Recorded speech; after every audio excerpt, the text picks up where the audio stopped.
talking about Good Burger right now, and it's So the scene where the Mondo Burger guys put shark repellent in the special sauce in front of Abe Vigoda, and Vigoda's just like, I gotta act in front of you guys?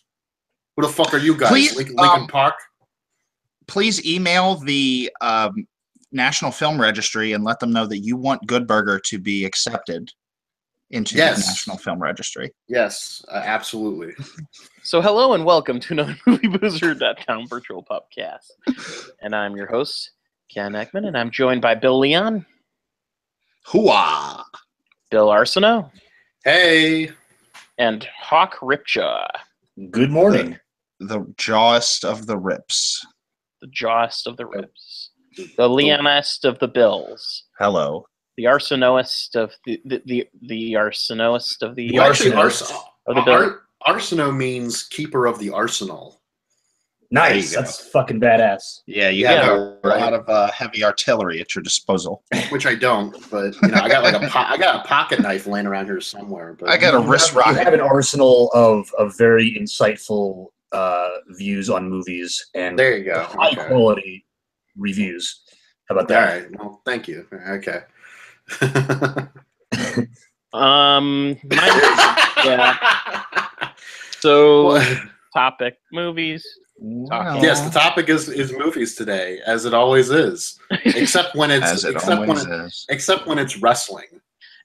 Yes, or literally any other thing that comes into our minds while we're. Which we may actually turn that into a podcast. We might be doing a wrestling podcast eventually. I don't even think it's a might at this point. I'm planning on it. Okay, I'm down for it, of course. Oh yeah. Ken's like, keep me out of this shit. Ken needs to watch the Ric Flair documentary, but anyway, so there's a movie. There's a big tentpole. Well, what, Ken? Whole lot of not happening with that. Yeah. Okay. All right. There's very few things I could care less about than Ric Flair. The final episode of What's Happening was not happening. Not happening. No. That was the dark matter version of What's Happening. Actually, no. Consider What's Happening. I have the suspicion the show was probably eventually canceled as opposed to allowed to end. So I'm guessing the finale was just called "What Happened." There you go. Yeah. Not happening is like what the TV executives would say as a joke while smoking cigars. Oh yeah, well it's not happening. So we have a few different movies that we have to discuss this week. Yes, we do. Yes, movies. I think there was a movie that came out this past weekend by some big studio. It's hard to follow these things because you don't see too much advertising. Yeah, do they have any trailers for this at all? I'll tell you absolutely, Bill. The movie, the huge movie that came out this weekend, LBJ. Oh yes, I did. In fact, we were forewarned about this movie. Not that that's a bad thing, but we were given prior notice of this film even way back. A year ago at the New Orleans Film Festival, it showed, and we've had many a trailer, and I believe there's even skyscraper-sized posters for this movie just plastered in New York City, just like Godzilla. I'll tell you, I was the first one in line at the booth at Comic-Con for the LBJ movie, and for the panel. They did a panel. I was going to say they did a panel. Hosted by Kevin Smith. Yes, the panel was awesome. Woody Harrelson showed his ass. I really want to go to the Fat Man on Batman panel, but I got to make time for this LBJ thing. I'm sorry. Teen Titans Go, I'd love to go see their panel, but I got to make time for this LBJ I mean, thing. I got to say, it's one thing to see Woody Harrelson as President Lyndon Johnson, but Bill Pullman, I mean, gosh, Bill Pullman as Senator Ralph Yarborough, that just blew my mind. Who the fuck is that? That's a real person. I know it's a real person. All right, Bill. You You killed Who me. the fuck is Senator Yarborough? Yeah. Who the fuck is that? Who the fuck is Laurence Olivier? I don't know. Somebody I had asked no me idea- about Lyndon B. I had no Johnson. idea that we were going to be able to sustain it as long as we did. But we did. We somehow Yeah. did. I was just trying to find the most ridiculous name. That's why I This threw out. year, coming to San Diego Comic-Con, your favorite president, Lyndon B. Johnson. What does the Richard B Jenkins, stand for? Senator Richard Russell. What does the B stand for? Baines. Baines. Yeah, that's right. Lyndon Baines. Hello, Johnson. my name is Lyndon B. Johnson. That's totally not. That's totally. Oh, you're doing Bane. Okay, all right. My name is Lyndon B. Johnson, Batman. Yes, That's just Bane. Yeah, that's Bane, right? Baines, right? Gotcha. Yeah, we get the joke. Hooray. You should do it with a Southern drawl, like a Texan Southern. Well, my name is Lyndon B. Johnson, Batman. I And if you want to free the Negroes, then you got to. Oh, shit. That's what he said. He would talk like that, and in the movie too. yeah. Yeah. And I would say, though, knowing what we know about Lyndon B. Johnson, while it may have been officially Bane, All I know about him is that Forrest Gump showed him his butt. well, what we do know about him is that he was a bit of he had a bit of a foul mouth, and so he also liked to brag about his junk, and so Lyndon Balls Johnson is probably what I am guessing. Did he ever meet Milton Berle? Oh, I don't know, but they certainly not brag about, but they certainly include those bits about Johnson, about his foul mouth and about his braggadocious behavior. And by the way, being a history geek here, the event they talk about the most, this film LBJ recreates the famous Hagar Pants phone conversation. Hagar Pants. Yes, have you heard of this, Hawk? If I have, it was a while ago. Well, I talked to Bill Leon about this recently, and Bill, you listened to the recording. Famously, Yes. When Lyndon Johnson was president, when he was in office, he made a recorded conversation phone call to one of the presidents of Hagar Pants, ordering a pair of pants, and famously, he had some very interesting ways to describe the type of pants that he wanted. Part of it is there's a part where he describes wanting to have enough of the crotch let out because it cuts him like a wire fence, and he describes that he wants the space let out all the way to his bunghole. And yeah, he used some very interesting choice words, and also notably, people who have written about their time working for Johnson, he would apparently freely show his junk to people. Oh, like John Holmes. Okay. Well, like what would happen is he would require his aides to follow him into the bathroom because that's where he did his best thinking, apparently. And yes, in The Butler, they even do this too. He's like, "Give me the prune juice." Yeah. While he's taking a shit. That just sounded like Nixon. Now, no, that wasn't. The Nixon's a little deeper, I think. Whenever I want to visualize a good Nixon impersonation, I just think of Futurama. Yes. Oh yeah, Nixon. Oh, can I do Nixon doing the LBJ pants joke? Oh, okay. Sure. Does anybody want to play the man on the other end? Okay, I'll do it. I've dropped the link to the script in the chat here. Oh, brother, we're really gonna do this, huh? Oh, we're really gonna do. Let's do it. Okay. But as so go ahead, sir. Mr. Hagar. Yes, this is Joe Hagar. Joe, is your father the one that make the clothes? Yes, sir. We're all together. Well, you made me some real lightweight slacks that just made up on his own and sent to me 3 or 4 years ago. There's a light brown and a light green, a rather soft green, a soft brown. Yes, sir. And they're real lightweight now, and I need about 6 pairs for the summer wear. Yes, sir. I want a couple, maybe 3 of the light brown, kind of a almost powder color, like a powder on a lady's face. Then there were some green and some light pear. If you had a blue in that or a black, then I'd have 1 blue and 1 black. But I need about 6 pairs to wear in the evening around the summertime when I come home from work. Yes, sir. I need they're about a half an inch too tight in the waist. Do you recall, sir, the exact size? I just want to make sure we get them right for you. No, I don't know. You all just guessed about them, I think. Would you the measurement there? Is that English? No. We can find That's it what for it you, says. sir. That's what they wrote on the script. We can find it for you, sir. Well, I can send you a pair. I want them a half an inch larger in the waist than they were before, except I want 2 or 3 inches of stuff left in the back there so I can take them up. I vary 10 or 15 pounds a month. All right, sir. So leave me at least 2.5, 3 inches in the back where I can let them out or take them up and make them these a half an inch bigger than the waist. And I'll make the pockets at least an inch longer. My money, my knife, everything falls out. Wait just a minute. Would you hold on a minute, please? I don't have time for this. I'm Richard Nixon. Who the hell do you think you are putting me on? But somebody says fine. No, I skipped. Where am I at? Oh, now the pockets. Now the pockets. The pockets. Yeah, okay. When you sit down, everything falls out. Your money, your knife, everything. So I need at least another inch in the pockets. And another thing, the crotch, down where your nuts hang.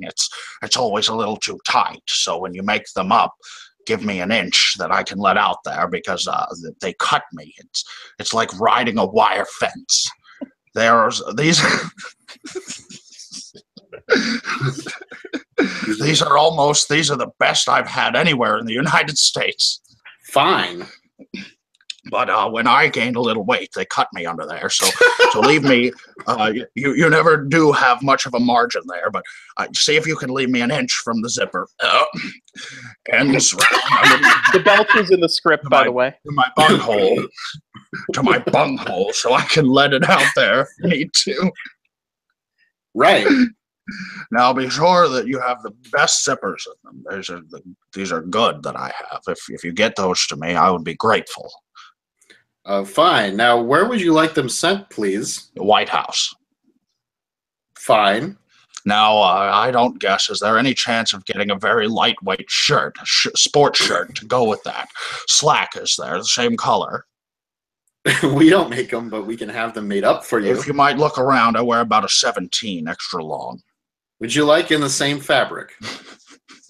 Fuck. Fuck. I think we got the idea. I think well, we're actually almost done with my internet. Yeah, my internet cut out there a little bit. Okay. Yeah, I sure would. I don't know whether that's too heavy for a shirt. I closed my tab a second ago, but did you? Okay, I can open it back up, but yeah, okay, that's fine. I sure want the lightest I can in the same color or matching it. If you don't mind, find me somebody up there who makes good shirts and make a shirt to match each one of them. And if they're good, we'll order some more. I just sure will appreciate this. I need it more than anything. And now that's about it. I guess I could get a jacket made out of that if I wanted to, couldn't I? Yeah, well, you sent me some jackets earlier, but they were way too short. They hit me about halfway down my belly. Close to my bunghole, but not quite. I mean, there's a taint in between the two. I have a much longer waist. Now you're improvising. But I thought, dude, can you really tell the difference? Oh yeah, improvising in the script. I've actually heard the actual recording. That's how I can tell. But you're right. It's make a good point. Oh, I'm done. That's it. Yeah, that's Nixon as LBJ, folks.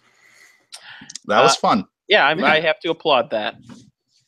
So now, Hawk, you've heard more than you ever need to hear about the LBJ phone conversation to hate our pants.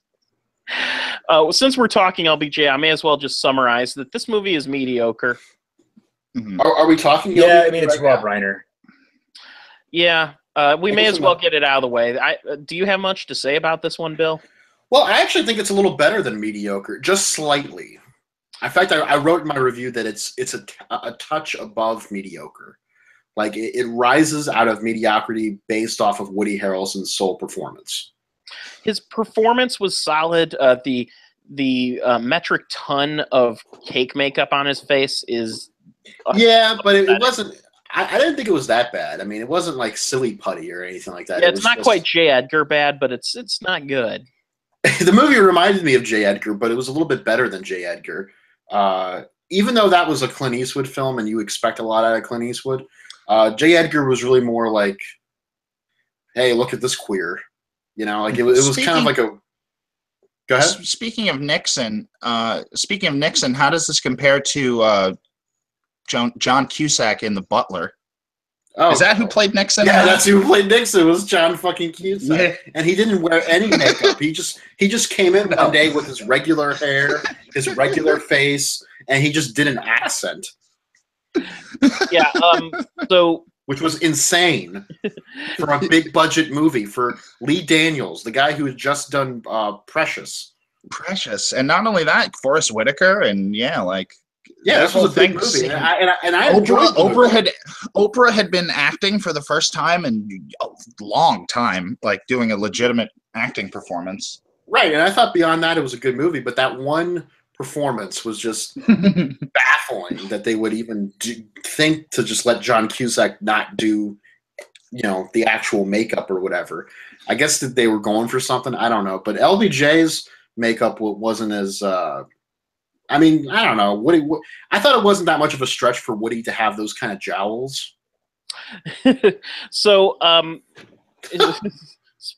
speaking of actors who are playing, famous character, I've seen quite a few movies in which LBJ has been dramatically represented. Yeah. And, I'm going to go ahead and read some of these names off now. So, in The Butler, it was Liev Schreiber who played LBJ. He did a good one. I remember that. Yeah. It was solid. And then you have Tom Wilkinson who plays LBJ in Selma. That might be my favorite. He was It was good. Yeah. Solid performance. And then you have my personal favorite, Michael Gambon, who played LBJ in the movie Path to War, John Frankenheimer's final film. Okay. It was a direct HBO film, but it's very good. Alec Baldwin plays Robert McNamara, and it's some really. It's basically about the events leading up to the escalation of the Vietnam War. Really solid movie. John Carroll Lynch played LBJ also, and he played LBJ in what is that movie called? God damn it. Jackie? Yes, Jackie. Of course, the title I forget is the easiest title to remember. And then Bryan Cranston, of course, played him last year in the HBO movie All the Way, which sort of is a prequel to Path to War. Not quite as good, but solid. And then, of course, we have Woody Harrelson. And also there's this one guy in the movie 13 Days, about the Cuban crisis. Right. Yeah. And the actor who played him in that is named Walter Adrian, and I could only find 2 credits for him. One was Judge in Starship Troopers, and the other was Russian cabinet member in a Sega Saturn video game. Well, he's got an interesting career. Yeah. He's probably doing State Farm insurance now. No offense. I mean, well, hell, J.K. Simmons has been doing Farmers for how long? Yeah, but that's like an acting role. He's pretending to be a guy who works at that insurance company. Oh, you're saying he actually works at the insurance that's what I'm company. saying. He's probably a local representative. Gotcha. But anyways, how would you, Ken, rank these LBJ performances? Because it was something that I was thinking of, was the other recent performances of this character, of this person. Right. Absolutely. Now, before I get into the ranking, there's one more LBJ performance I'd like to mention.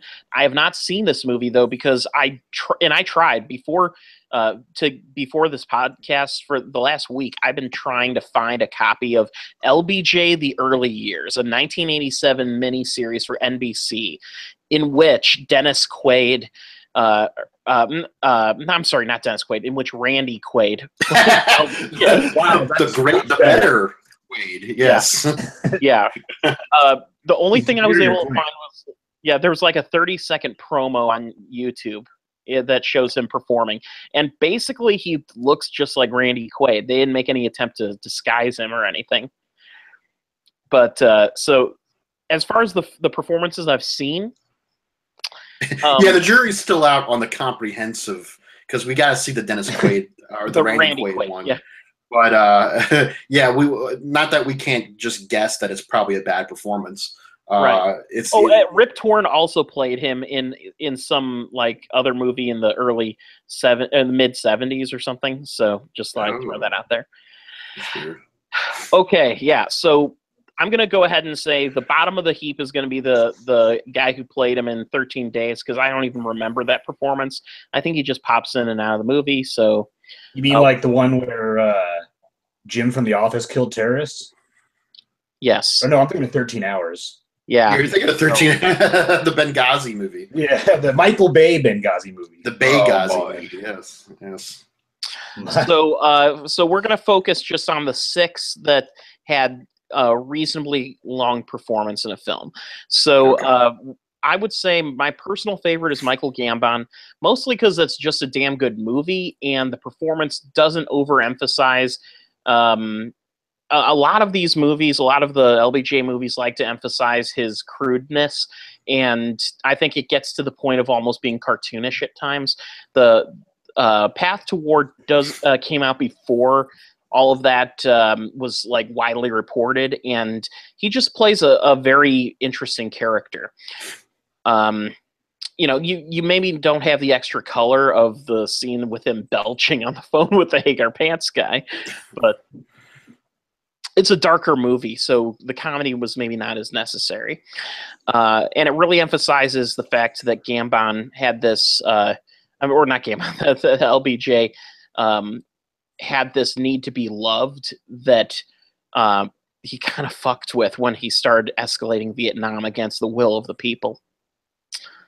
All right, so anyway, that's my number 1, and then I'll say from my number 2 on that list is probably Tom Wilkinson. Yeah.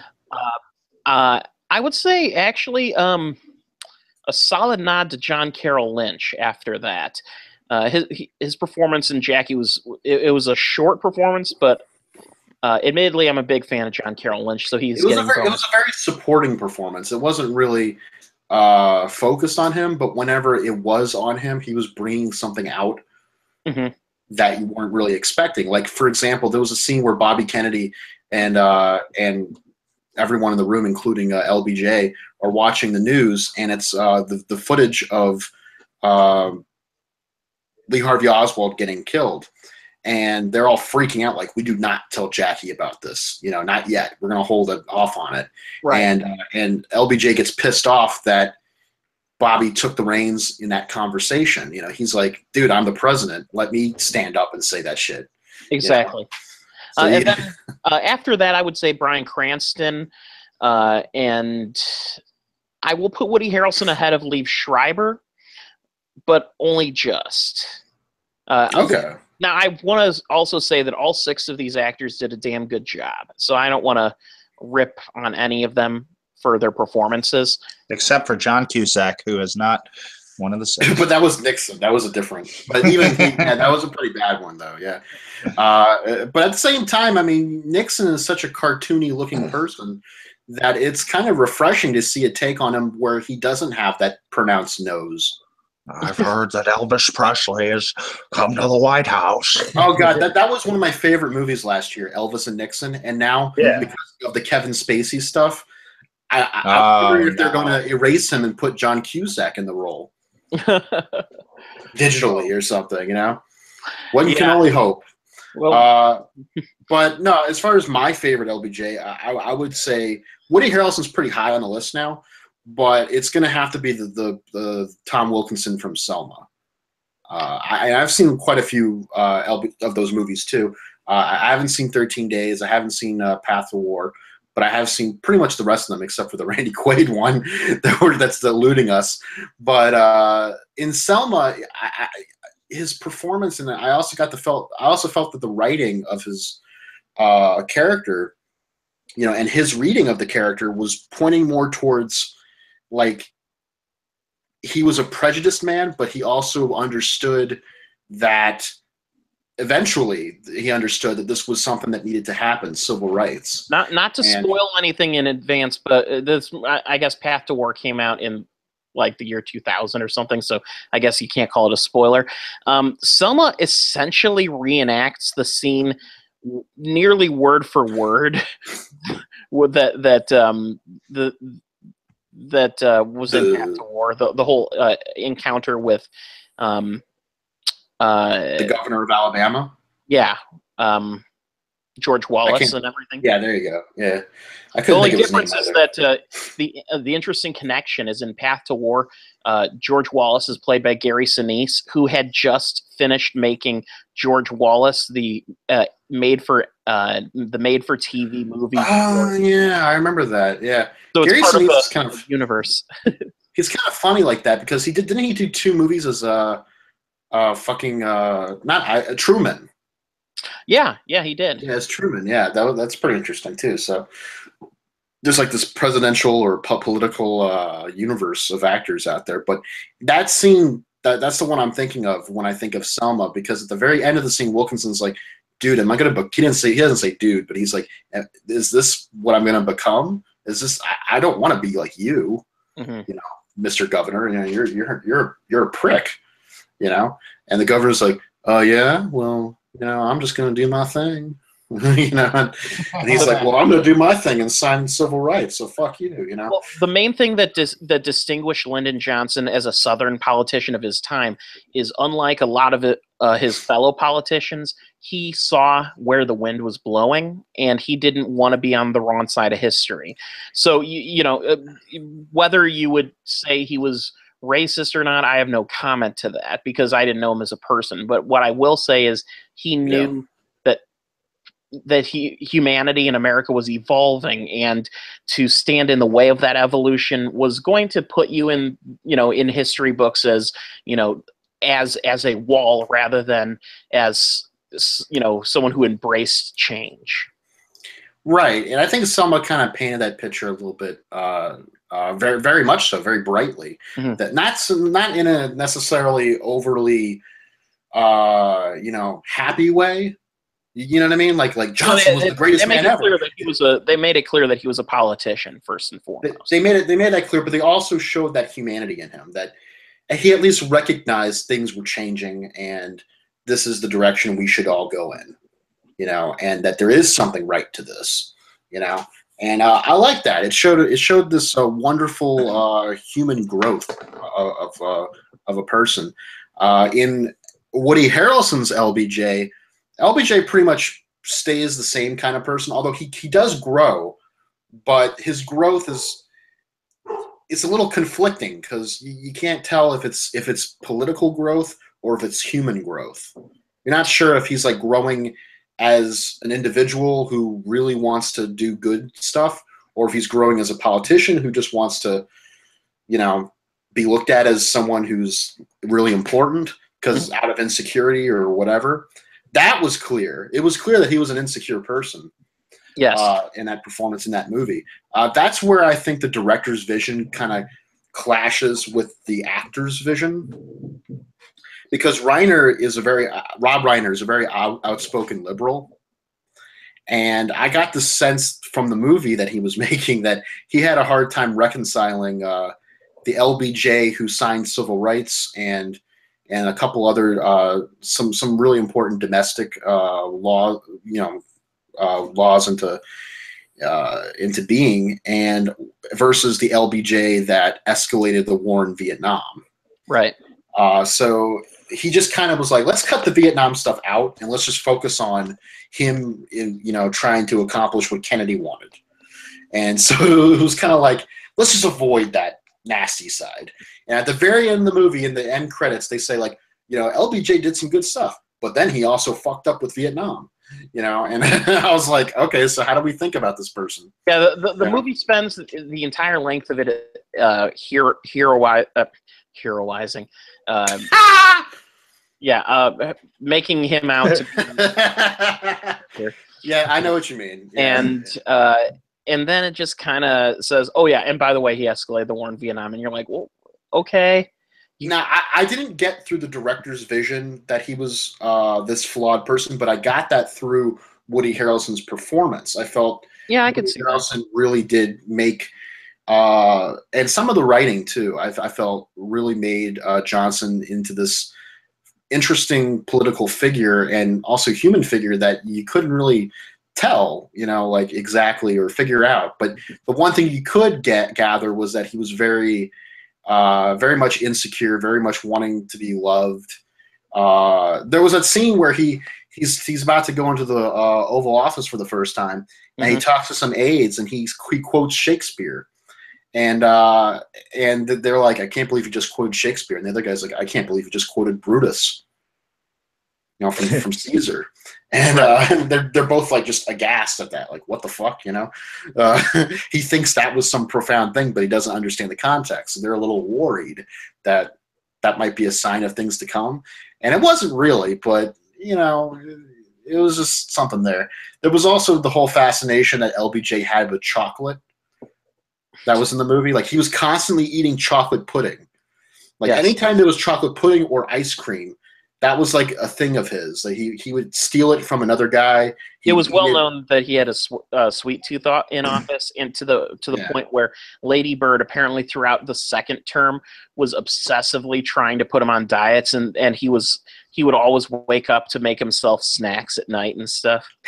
That's a typical thing that my mom would do that with my dad a lot. My dad is a night eater or a sleep eater or whatever you want to call it. So I think that's a common thing. But that's very funny for a president to have that. That kind of humanizes them a little bit more so. So that's interesting. So this movie made me kind of rethink, my stance on LBJ a little bit. Like from the early days when I got to know the historical figure of LBJ, when I watched the movie JFK, the Oliver Stone movie. That's not a good introduction to LBJ, by the way. It paints him as this warmonger who wanted to do anything to get into office, including the death of another human. Yeah, it basically paints him as one of the possible assassins. Or conspirators, yeah, right. And I was like, this can't fucking be real, right? Even back then, I was like, this is a good movie, but that can't be real. And of course, my thinking on that movie now is the movie was more about Jim Garrison's descent into madness and paranoia than it was whether or not JFK was assassinated by conspiracy or something.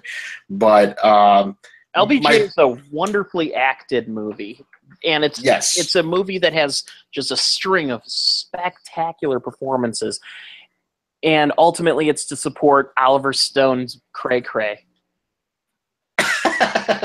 My one big contention with LBJ was the Dealey Plaza final bullet shot. They did not need to show Jeffrey Donovan as Kennedy getting his head blown off. I mean, that is what happened. So that is what happened. Yes, but we all. But A, we all know what happened, and B, it would have been much more dramatic had it just been LBJ's perspective. Because I'll agree.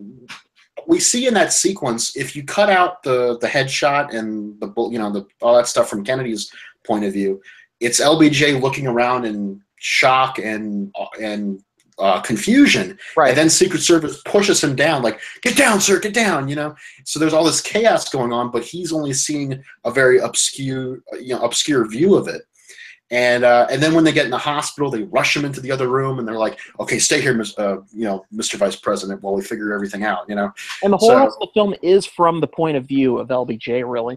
So we didn't really need that one exploitive moment, which was, "Hey, let's just shoot the scene where Kennedy gets shot." And it's like, well, you don't really have to do that. Mm-hmm. We all know what happened. We've all seen the footage. We've seen it reenacted thousands of times. It was just something I think Rob Reiner wanted to put on his resume. Not that he has to anymore, but I think that was just something he wanted to check off on his list. Have you ever heard the comedian Bill Hicks has this bit about the Kennedy assassination? Or at least he did. Bill Hicks passed away in the 90s. Sure. But anyway, his bit is he wonders if every time someone gets elected into office as president, some guys in suits take him into a room, where there's this camera. They turn this film projector, and they load a piece of film in it. Yeah. And these suits show him a film of the Kennedy assassination from an angle that no one has ever seen before. And then after that, they turn and they look at the president and say, "Any questions?" It's like a litmus test or something. Like, are you going to be cool? Are you one of the cool guys? Well, are you going to be with us and toe the line? Yeah, right, exactly. You're going to toe the fucking line. Yeah, it's one of those kind of things. And that's another thing we could get into on a totally different podcast is the Kennedy files that finally got, or most of them that are getting released. Newsflash. It was Oswald who killed Kennedy. Right, exactly. The FBI wanted us to believe it. Why did they want us to believe it? Probably because it happened. And they didn't want any, weird conversations or arguments to be made that would cause chaos in cities. And the whole magic bullet theory was defunct. I know what you mean. Yeah, I'm terrible with words at the moment. It was destroyed. It was destroyed a while ago. Debunked, not deflunked. Debunked. Debunked. Thank you. Defunct. That's what happens when George Clinton loses his mojo. He gets defunct. When Bootsy Collins left. Yes. Okay. When George Clinton was cast in Kuso. Yeah. Or Good Burger. Tying it all back to the beginning when George Clinton was cast in Good Burger. Well, that was a good performance. I mean, or good, role for him. Not a good performance, but that was a good thing for him to do because it was a fine movie. But Kuso, what he did in that movie was he played a doctor who had a parasite slug come out of his ass. What? And then another guy drank from it or something. So I mean, what? Yes. What is this? This is Kuso. This is Kuso, a movie I showed Ken, and I immediately regretted. But I didn't regret the experience. But yeah, you showed me. Yeah. And this day is one of the most unpleasant movies of the year in a year that has had a lot of unpleasant movies. I thank you for reminding me because I was compiling my list of worst of the year, and I just realized that Kuso was not written down yet. So yeah, this is a new release. Well, no, it's an exclusive. It's a few months old. It was made by Flying Lotus. The rapper? Yeah, the rapper. Yeah. Okay. The guy behind Flying Lotus. It's garbage, like in every way, shape, and form. It's really, really bad. There might be something to it, but that something to it is like a small spark in a heap of poo. No, I would argue there's nothing to that. There's nothing to it. Yeah, there's probably nothing to it. Yeah, but it's on Shudder right now. It's an exclusive on Shudder. So if you have Amazon channels or if you have Shudder, we dare you to watch Kuso. There's never been a better reason to cancel your Shudder subscription. I implore you to not watch. Okay, we don't dare you. We just implore you not to watch it. Yes, actively avoid this movie. So, Thor Ragnarok is a 2017 American superhero film based on the Marvel Comics character Thor. So says the first sentence of the Wikipedia entry. It is also a small independent film made for about $1 million that came out with little to no advertising, but has great, strong word of mouth. Okay, calm down. What? This thing the trailer for this screened in front of like everything that I've seen in the past. It's a joke, Bill. It's a joke. I wasn't being serious. I was repeating the joke we did earlier. Right over my head. Yeah.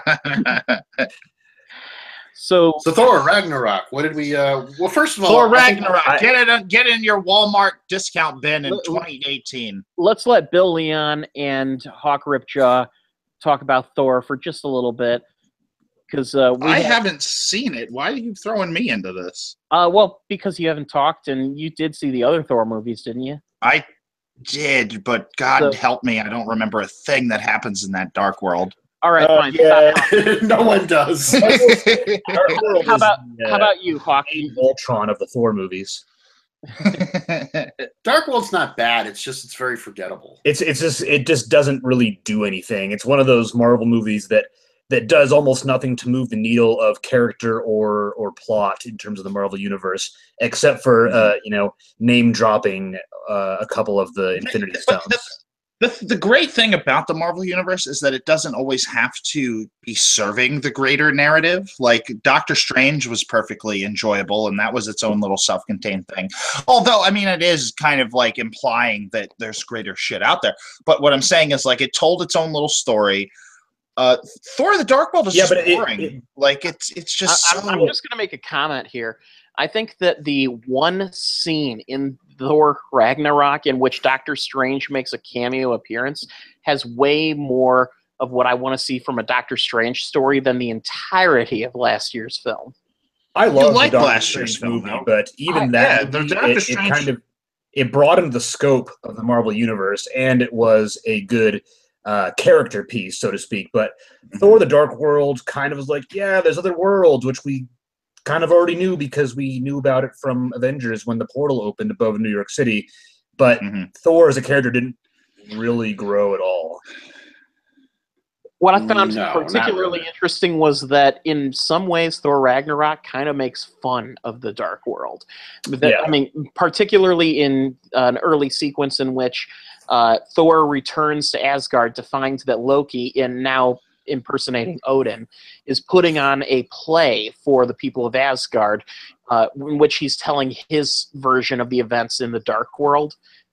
And his version of the events are way more entertaining than the entire movie.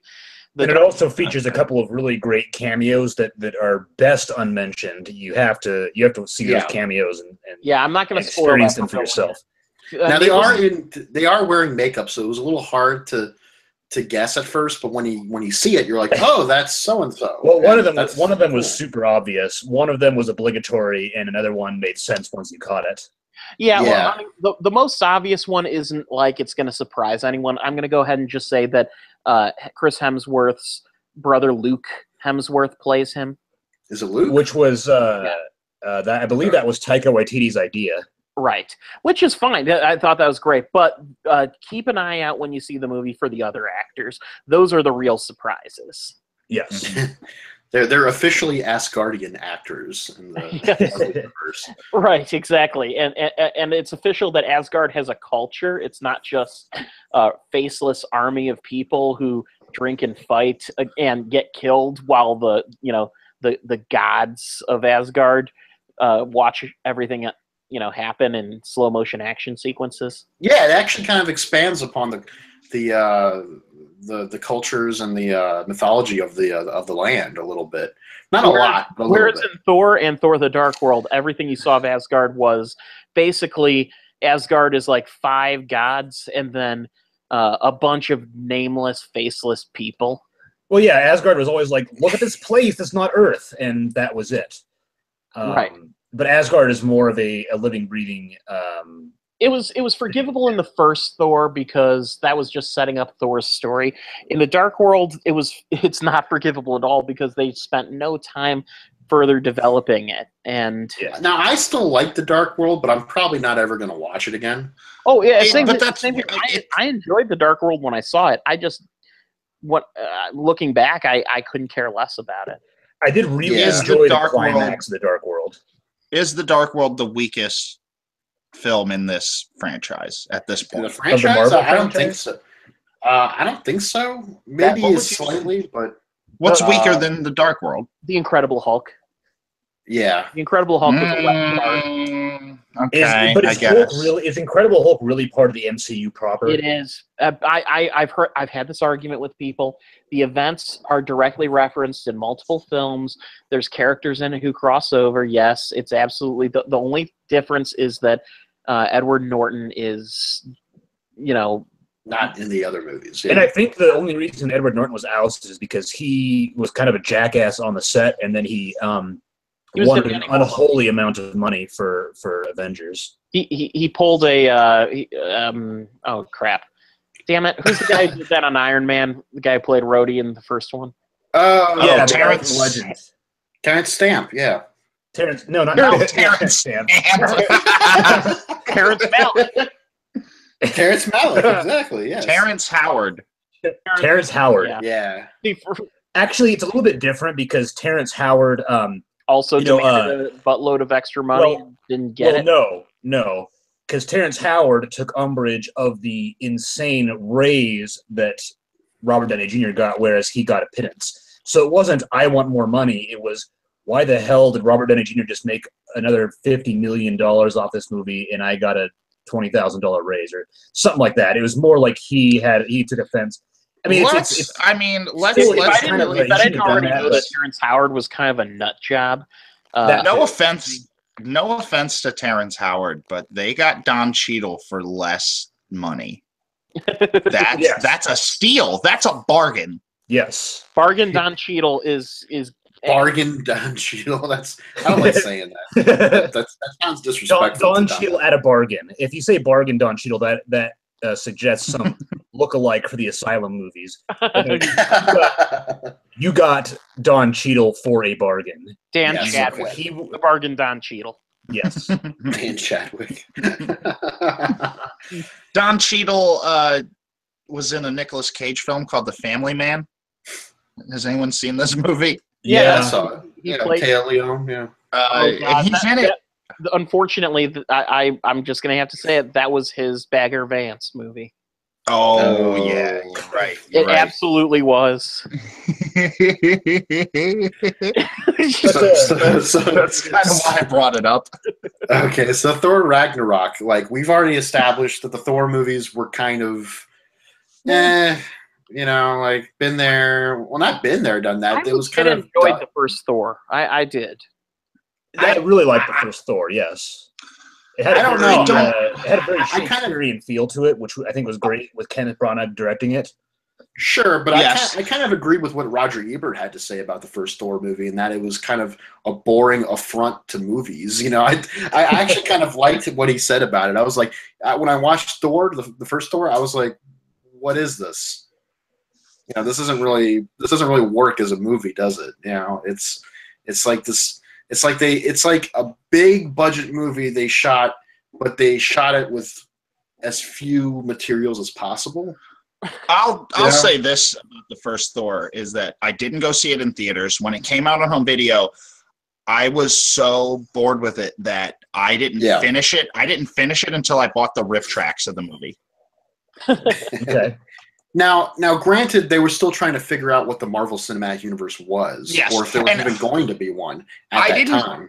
I didn't hate Chris Hemsworth in the first Thor, but he felt so much better as part of an ensemble in the first Avengers film. Yeah, Avengers. that's where he really started to, break out as the character. I felt. Yeah. And here's the thing. I think what's interesting is the first Thor movie. His character is still very self-serious, and over the course of his appearances, his character has gotten less and less serious, and I think that's an interesting arc. I also think that Thor has a lot of personality in the way Chris Hemsworth plays him. It has a lot of personality, but the movies have never really given that any room to breathe until Ragnarok. Yeah. There are little moments. In the first Thor movie, there's a great moment when he's in that diner and he finishes his drink and smashes the glass and he's like, another! Yeah, the coffee mug. Everybody's like, what the fuck is this guy doing? Yeah, there was the scene in the little encampment where and maybe he's in the hospital, he gets tackled and his face does the comical spring as it slides down the glass against the camera. But and also, I will say this. I think Cabin in the Woods came out between Thor 1 and the first Avengers. And I really kind of got charmed by Chris Hemsworth in that as well. He's actually quite good. He was in Rush, right? And he was right. excellent in I that. haven't watched that, but I've heard great things. he was in the Hemsworth is the Red Dawn remake too. Oh yeah, well it's not. Yeah. Well, it's interesting because in the Red Dawn remake that was filmed before Thor, and then Chris Hemsworth became a household name after Thor. But in Red Dawn, his character is killed off like 2/3 of the way through the movie.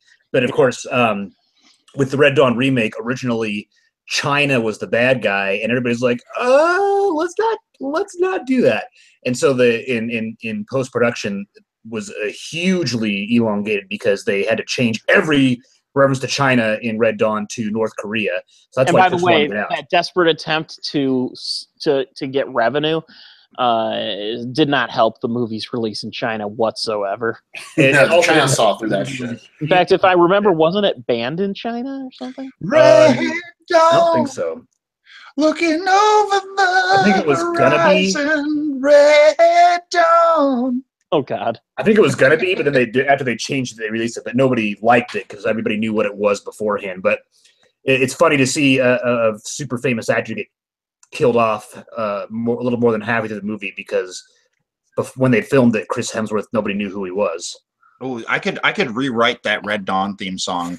Did Thor Ragnarok have a lyrical theme song? No, it didn't. That's a stupid question. It did in a sense. They used Led Zeppelin's Immigrant Song as kind of which they put it in the trailers too, which I liked in the trailers. It's essentially used really well in the movie. It's essentially Thor's battle music from now on, which is fine because that's it's a kick-ass song. It gets you fired up, And lyrically, it describes the lyrics. Yeah. So I mean, that's. It's also interesting because this is one of the first instances in a non-Cameron Crowe film that Led Zeppelin has allowed their music to be licensed for a feature film. Not the very first instance. The School of It's not the first. No. Led Zeppelin is historically dicey when it comes to allowing their music to be used in feature films, with Crowe being an exception because Crowe was a journalist with their music and they've got that rapport. Right. The Immigrant In a non-Crowe film, it's very hard to find. What? School of Rock, with School of Rock, Linklater. yeah. Mm-hmm. But didn't Cameron Crowe produce School of Rock? Did he? It's possible. I mean, it is possible. It may have been something that he was involved with a little bit. Yeah. I just want to say, since we're on the subject, that School of Rock is a super fucking charming movie. Like, I don't know when the last time you guys have seen it is, but like I saw it recently and I was like, oh my God, like it's so precious. I love it. It's a good movie. I don't see anything immediately about him being involved, but I seem to remember because who directed that School of Rock? Richard Linklater. Linklater, right? Yes. Yeah. Yeah, and Linklater and Crowe are... Linklater. In fact, is there communication breakdowns in Dazed and Confused, which is also by Richard Linklater, so maybe he's on good terms with them personally. I actually, in the commentary track for School of Rock, Jack Black talks about how he had to make a personal call to every member of Led Zeppelin to essentially beg them to allow not John Bonham to make it in the film. Well, every living member of Led Zeppelin. Right.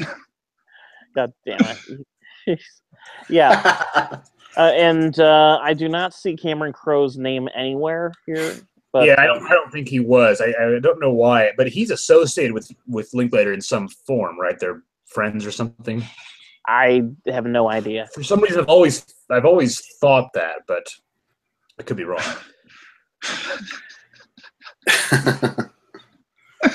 Here at the White House, Richard Nixon, we play Led Zeppelin 3 once a day. I love to hear that immigrant song. So we're intentionally going to be avoiding story spoilers for Bill Leon because he's go for it. No. I mean, it depends. If you guys want to lay down a spoiler, there's one. It's not really a spoiler. It's more of I guess a surprise moment in the movie when involving Willy Wonka. Yes, I thought that was a really terrific reference. That was a great reference. Basically, okay, this is our introduction to super confused. To Jeff Goldblum's character, the Grandmaster. Thor has been captured on the trash planet, and he is getting prepared for his introduction to the Grandmaster. And he's strapped into this chair. He's put on like a conveyor thing, and he sees all these different things that tell the story of the Grandmaster, who he is, why he's in charge, all that stuff. And it goes faster and faster and faster until it becomes the tunnel sequence from Willy Wonka and the Chocolate Factory, where everything goes crazy and it's very very hippie-like and psychedelic. Exactly. And it's playing the Pure Imagination song. And it's playing Pure Imagination, that song. And then Thor starts freaking out. He goes, ah! he screams like that, and then it cuts. Immediately. There's a smash cut, just him sitting in a room of people. Yeah, it smashes, and everyone in the room is like, "Dude, why are you screaming? Like everything's fine." That was a nice little personal moment because Thor. A, it was a great reference, but B, you see Thor, who is this tough, brute, character, and even he succumbs to this treatment, this Willy Wonka-esque trick. And I thought that was especially very funny. Yeah, great. Thor, I think the way they've been portraying Thor in the past is that he's usually very cocky of a character. Yeah. So yeah, it's very full. This is definitely a deconstruction of that masculinity because he's definitely emasculated multiple times throughout the film. Yeah, there's one moment where I think it's in one of the trailers where Stan Lee makes his cameo as the guy don't spoil that one. Oh, don't spoil it? Okay. No, it's not in the trailers. Oh, it's not? I thought it was. No, I don't think. Not that I've seen. It could be. Okay. Well, it involves Stan Lee's cameo, and it's pretty funny how he gets emasculated once again.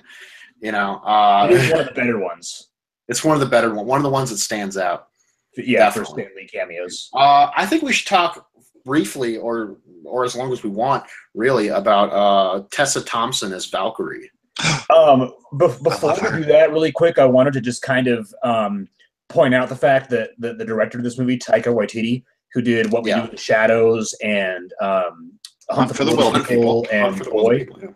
Yeah, and Hunt for the Wilder People, I think, is a absolutely wonderful movie, and it was one of my favorites of last year. I think in some ways it's almost superior to What We Do in the Shadows. Although I am excited, he just confirmed, we've known it for a while, but he confirmed definitively that the sequel, We're Wolves, is going to happen. But, Does that stars Rice, the guy that plays Murray on Flight of the Conchords? Rhys Darby, yeah. Is he? So it's going to be about his group from that movie, right? I love the title. I can't wait for that. The title Werewolves. Werewolves, as in werewolf. Yeah, there you go. Yeah. So what did you want to talk about? Werewolves, yeah. What did you want to talk about Waititi? He said this has his fingerprints all over it. In fact, Waititi even mentioned that he is more or less, and I say this.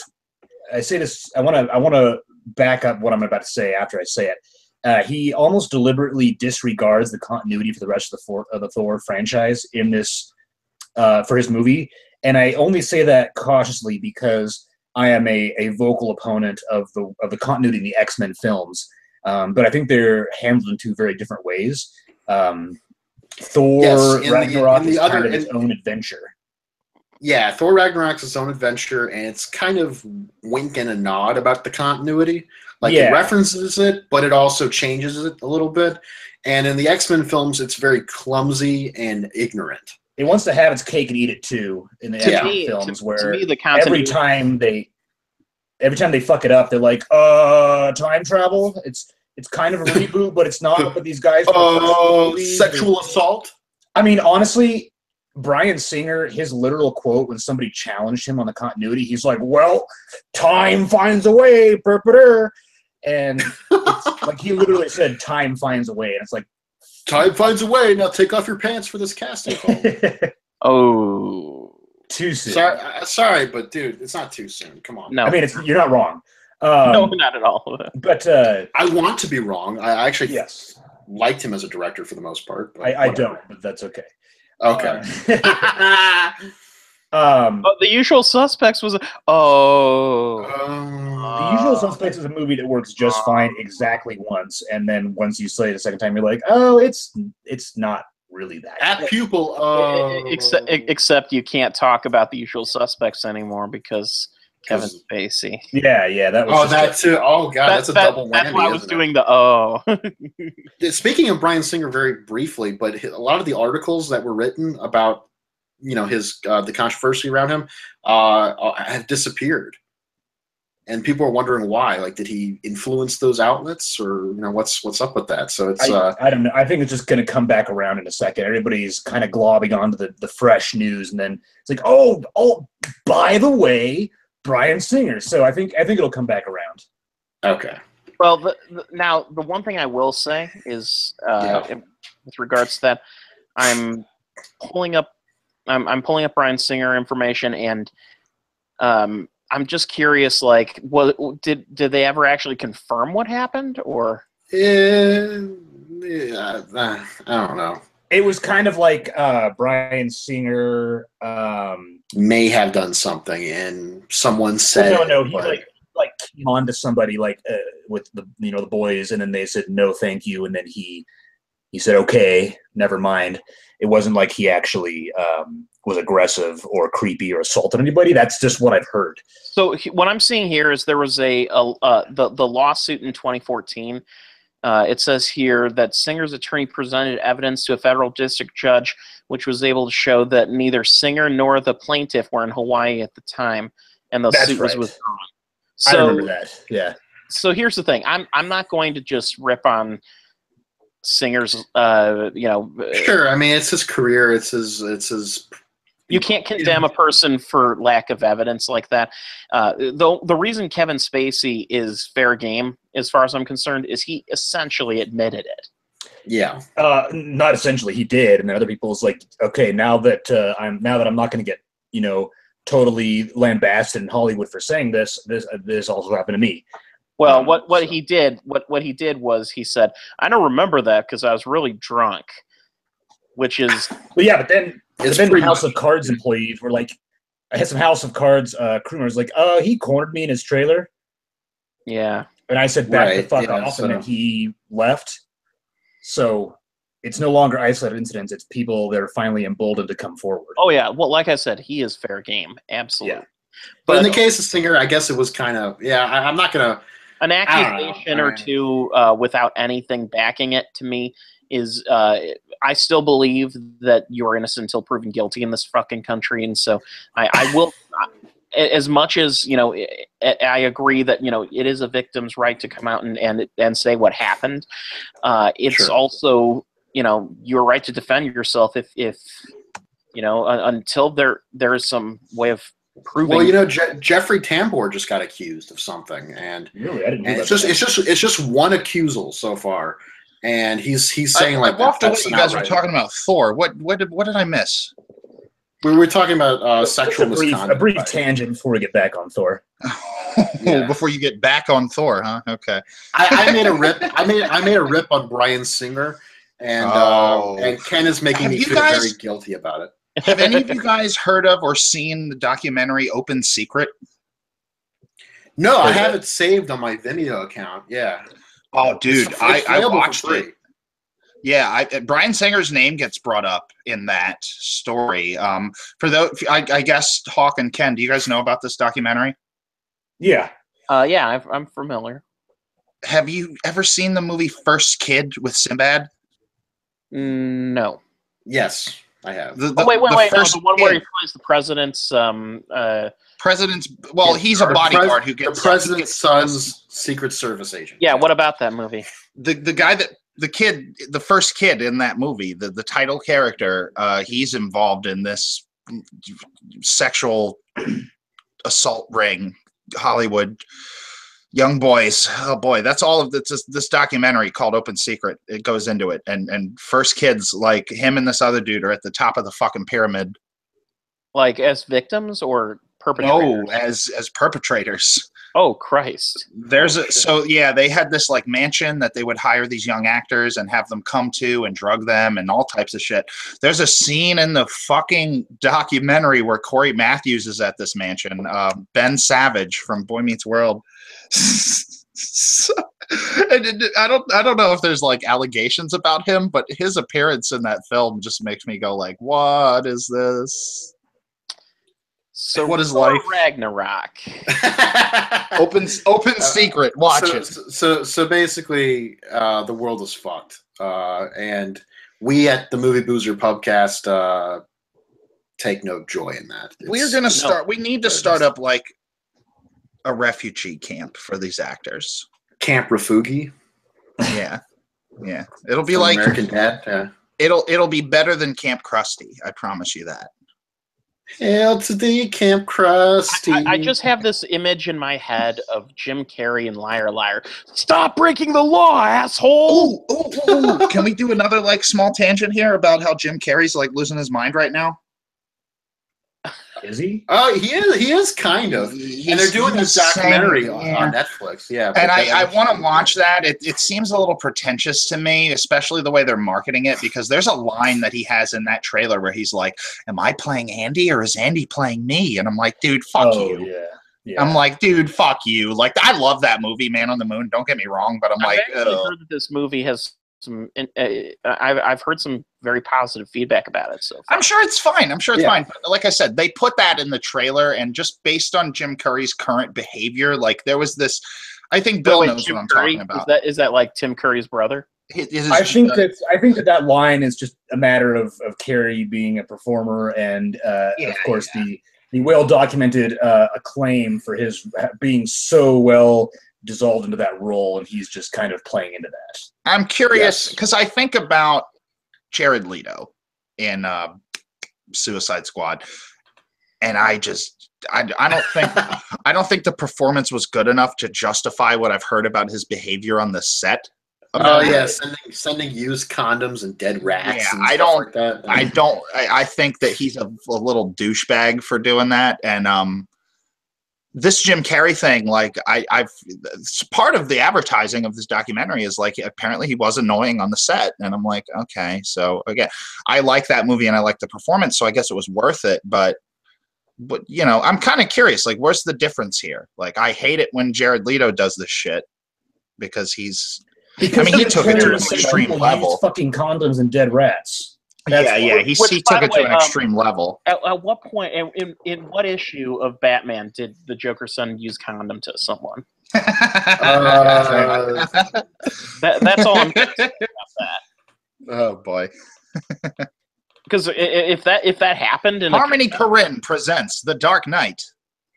The very Dark Knight.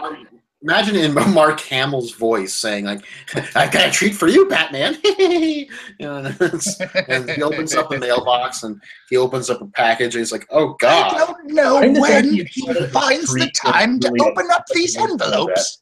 Like a scene from Silence of the Lambs is played out in Batman the Animated Series where Scarlet's walking, you know. Well, Batman, multiple MIGs in the next cell. Whatever, yeah. All right. So that was a good Mark Hamill Joker impression, I gotta say. That was Thor Ragnarok. What I wanted to talk about again, or to get to with regards to Thor Ragnarok, was Tessa Thompson as Valkyrie and Mark Ruffalo as Hulk.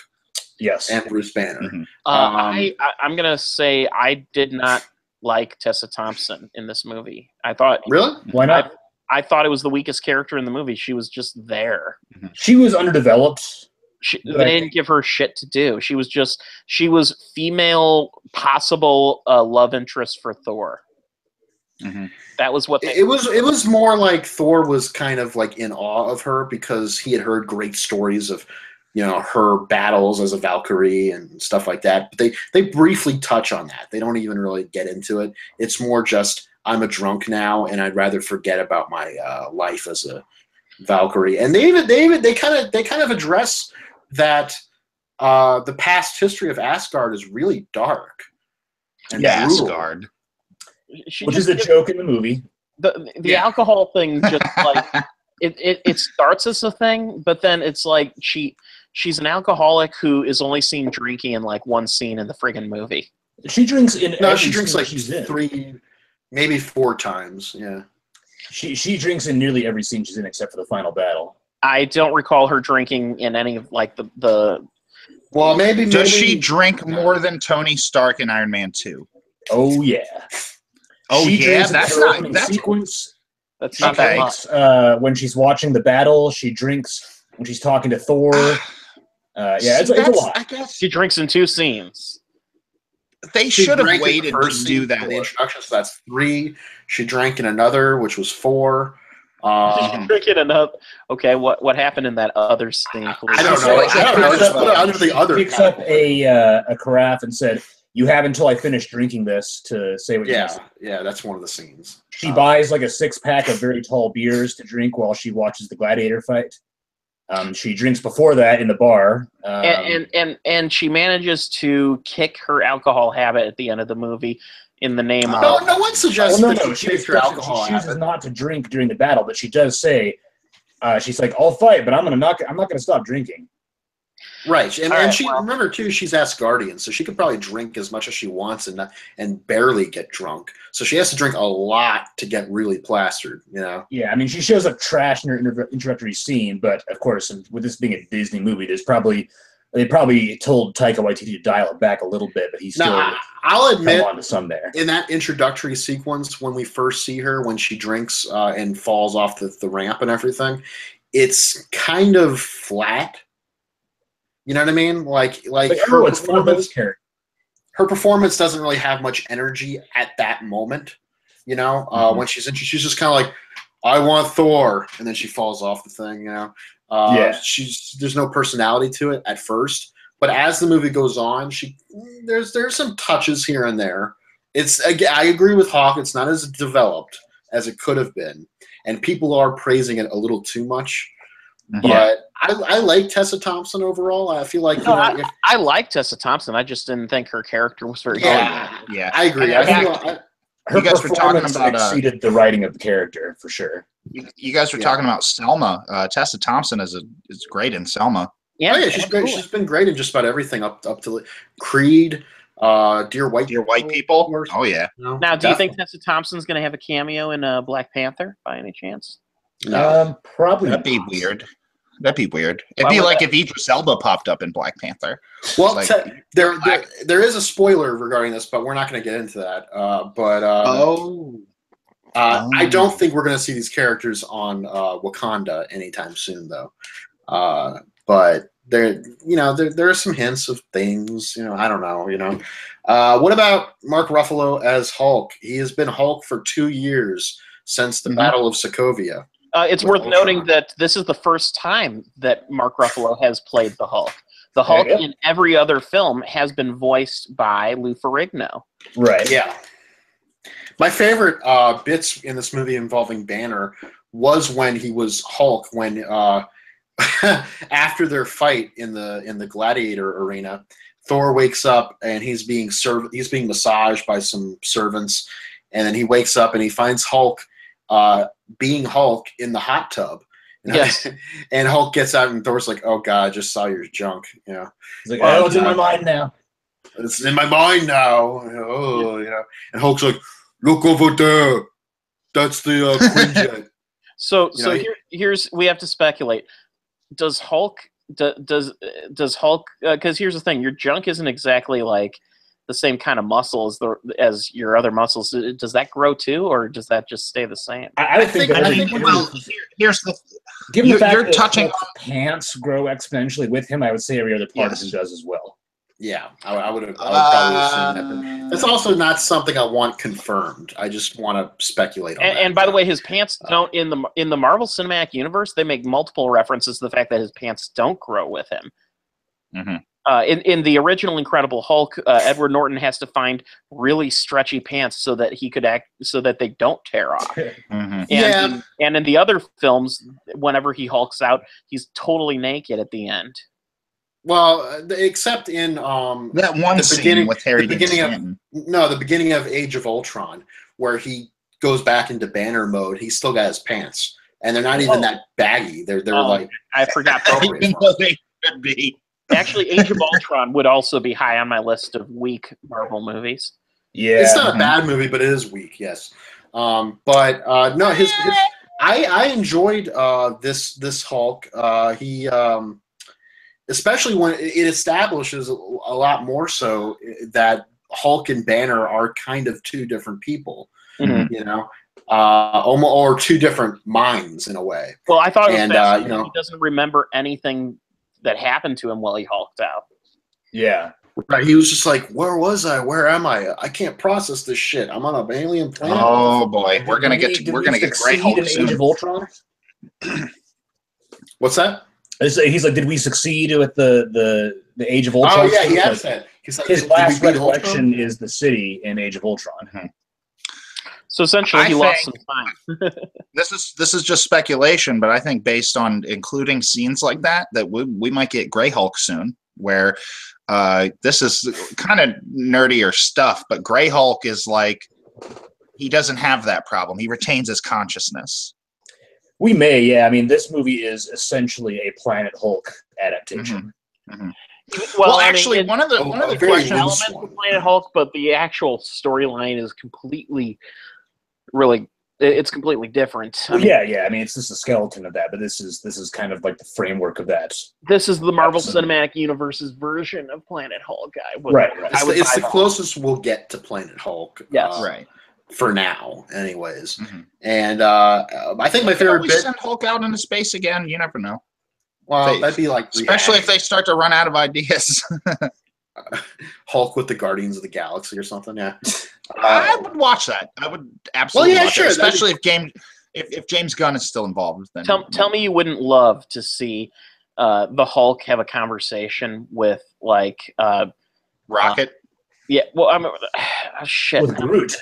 Now I'm forgetting his name. Korg? No. Oh my god. Rocket. You're mentioning every character other Are than you the trying one. to say Yondu? Are you trying to say Yondu, who is dead? No. Which can describe the character? Drax the Destroyer. God damn it. Oh, Drax. Drax? Okay. Because Drax is sort of the Hulk of the Guardians group. He's the big guy, you know. Right.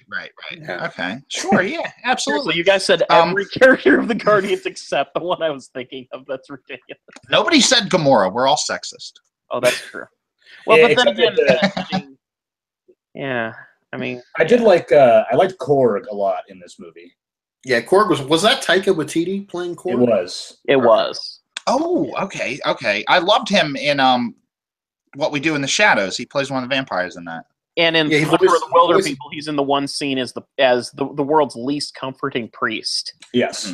I haven't it's seen funny, that like- film yet, but it's on my to-do list. You've got to see it. Mhm. Waititi is funny because this past weekend he was doing he was doing a press junket, and he said it's my opening weekend and I can say whatever the fuck I want. And he also pointed out that what he was drinking was whiskey and coffee, so he was already tipsy and just saying a lot of really goofy stuff. And a lot of that, So like I my- said before, a lot of that comedic spirit carries over into this very wacky, freewheeling comedic tone of the movie. Absolutely. Reeling it back into the Hulk conversation, because I'm curious about this. All of the marketing for this film, I don't know if I've seen any trailers where they show Mark Ruffalo in human form. He seems like he's in Hulk mode a lot. There's a few clips, but he's mostly Hulk. I would He's in, say like, it's about half and half. 3/4 of the appearance of Bruce Banner in this movie is Bruce Banner as the Hulk. More important- Not quite that much. I mean, he spends the entire second act as Bruce Banner and most of the third one. They didn't cut the line, "He's a friend from work," did they? No, that's in the movie. Okay. By the way, that- I heard line an was- interesting piece of trivia about that line. Apparently, that line was actually suggested on the set during when that was being shot. There was actually like a Make-A-Wish kid who Yeah. came in and said that that's a line they should use, and they, That's a brilliant line. I Kudos to agree. that Yeah. kid. yeah, absolutely. Yeah, I was gonna say the same thing. I thought that was kind of cool to learn that, and that would have been sad if they'd cut that. Oh yeah, you don't cut a line like that because it's pure gold. Here's the thing: regardless of where it came from, it's a funny friggin' line. But the fact that it came from such a sweet origin it makes it that much more powerful. Well, then it goes even further where he's like, "Hey, remember Loki?" And Loki's like, Well, "Oh fuck!" It's and his tries to fanboy make- moment, basically. That's another great thing. Was Hulk does the exact same thing to Thor that he did to Loki in Avengers, and Loki, when he sees it, he jumps up in celebration, like, "Yes, now you know how it feels." Yeah. Let's. I have to say, kudos to the CGI, the CGI programmers for their ragdolls effects. Yeah. Jeff Goldblum, or Chef Goldblum, as we know him, Chef Goldblum. Tim and Eric is at his Goldblumiest than he's ever been, except for maybe Tim and Eric in this movie. I think he out Goldblums the Tim and Eric. Hi. Hi. He is ferociously Goldblum in this movie. It's like a whole other level. I mean, Jeff Goldblum is a brand, and he is so on brand in this movie. It is an absolute delight.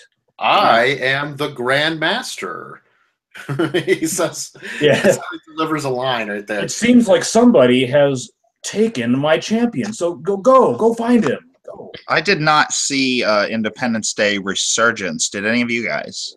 Yeah. It's not worth. Unfortunately, yes. How enthusiastic do you think Jeff Goldblum was on the set compared to this? He didn't give a shit about Independence. No one should have. I mean, like, dude, he was so like, did I sign a contract for a sequel to this shit? I signed this contract back in 2006. Back in '96, basically, and now he has to. I have to do this shit all over again. Whatever, you know. And, but Thor Ragnarok, no, he totally is committed. Right? He's like Jeff Goldblum on the set of a Wes Anderson film in this. Yeah. Yeah, kind of. I mean, yeah, More so. like Grand More so. Budapest. It's even Wes Anderson, wackier than a Wes Anderson movie. I'm just saying, Jeff Goldblum seems to bring enthusiasm when he feels like the work he's doing is worth it. I would say there is yeah. probably not a there. You could probably count on one hand the number of lines that Jeff Goldblum has in this movie that are not hilarious.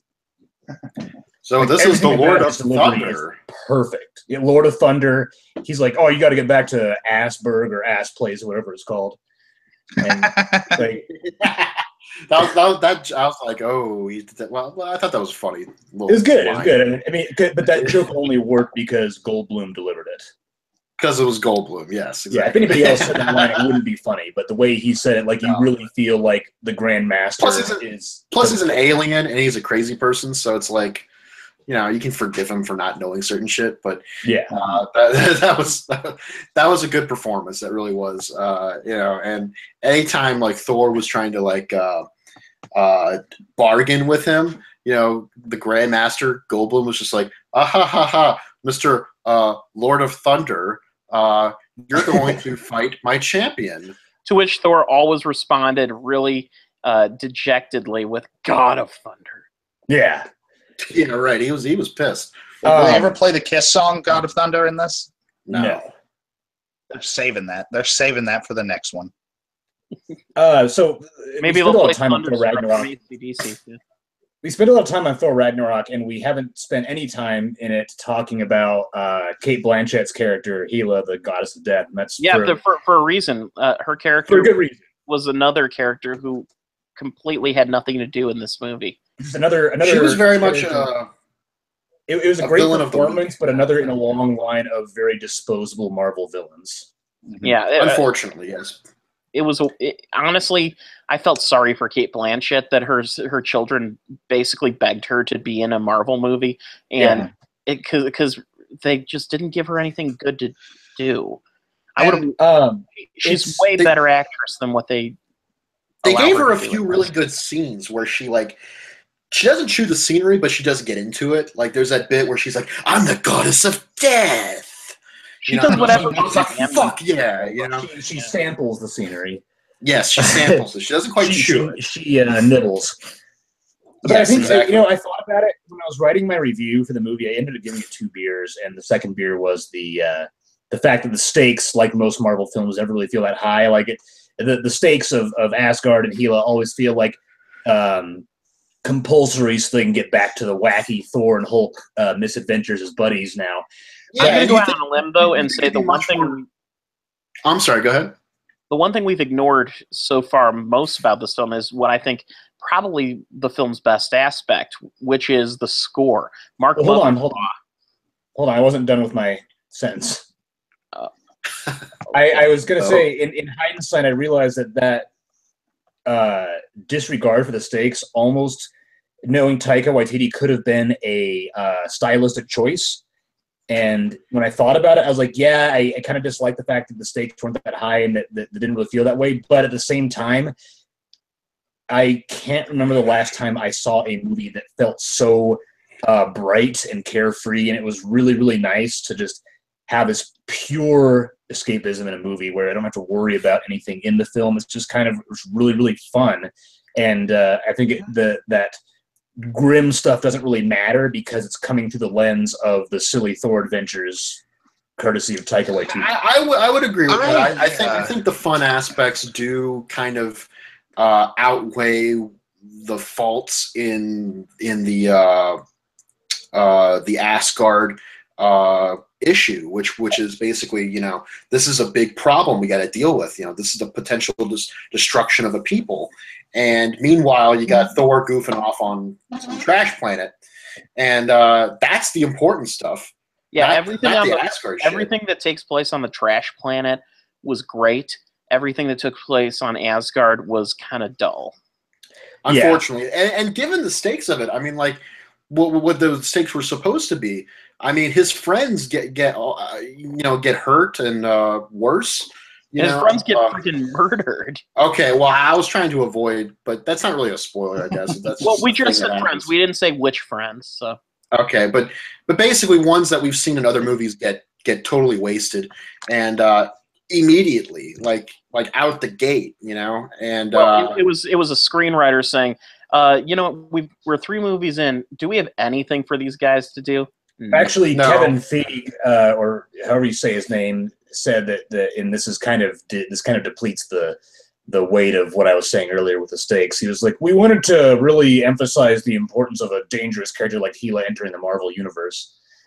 Sure, but if you're gonna do what you did with Gila, I mean, or if you're intending on doing that, then do more with her. Yes. Really get into it. I mean, she's trying. Kate Blanchett really is giving it. There's that bit where she's in the I guess the throne room, and she messes up with the there's this big living painting of the story of Asgard, and she's like, that's a lie, and she breaks it up and shows the real painting, the real mural, which is all the death that happened with Odin and her, and you get the feeling that she's really trying to play with that and make it seem important, but the movie just doesn't really care about it. There was a wonderful piece of retconning in the original Thor, just as an Easter egg that they had in Asgard, was the fact that they had a gauntlet with all of the Infinity Stones in it. They had the Thanos gauntlet, and here it's like she's like, oh, that's a fake. Yeah.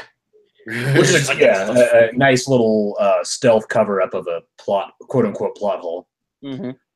I like how she basically exposes Odin to be like a jerk. Yeah, well, Odin is basically like, or at least was a jerk. Maybe he's grown as a person, but it's the classic King Lear thing where in his early years he was really friggin' violent and a brutal leader, and now in his old age he wants to be seen as someone who's loved. Yeah. And it can't hide the fact that he was a horrible person early in his life. So it kind of, in a way, in a weird way, this is almost a comparable, in a reverse way, to the Winter Soldier, in that, S.H.I.E.L.D. has to go. Like if we're going to take it down, we're taking it down. And then here it's like, well, there's all these dirty things about Asgard. I mean, is this really a place worth saving? Like, what the fuck, Like, that barely comes up, but it comes up. And, well, there you go. And I thought that was an interesting thing that they brought up that they could have expanded upon a little bit more. But I guess that would have hurt the comedic aspects of the film and the more creative aspects of the film. But if just do one or the other. Either do kind of a dark character type movie, character based, but also plot driven film that really changes things up a little bit for this world, or do a completely weird comedic misadventure. Don't try to do both. This movie, the comedic misadventure outweighs everything else, so that's fine. But at times they do compete with another and clash.